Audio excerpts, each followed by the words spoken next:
کشمال I'm sorry, I'm so sorry, میں غصے میں آ گیا تھا، کیا تم وہ سب بھول سکتی ہو؟ ایسے جیسے کچھ ہوا ہی نہیں، وہ بے بسی سے کہہ رہا تھا۔ میں نے نہ کبھی تمہیں تھپڑ وغیرہ مارا ہے نہ سوچ سکتا ہوں، وہ تو بس غصے میں مین ہینڈلنگ کہتے ہیں اس کو زیاد۔ اس نے اپنے کندھے کو چھو کر یاد دلایا۔ زیاد پر جمی اس کی آنکھوں میں غصہ بھی تھا اور نمی بھی، وہ نمی جانے کیوں پیچھا نہیں چھوڑتی تھی۔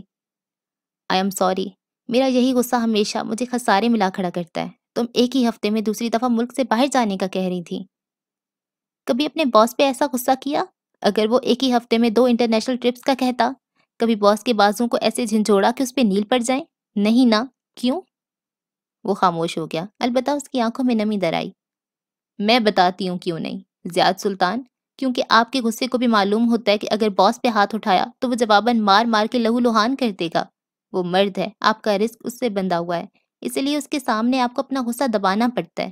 لیکن بیوی پہ ہاتھ اٹھایا جا سکتا ہے کیونکہ وہ جواب نہیں دے سکتی، چاہے وہ حورے جہاں کی بیٹی ہو یا بخت بی کی، وہ ڈر جاتی ہے۔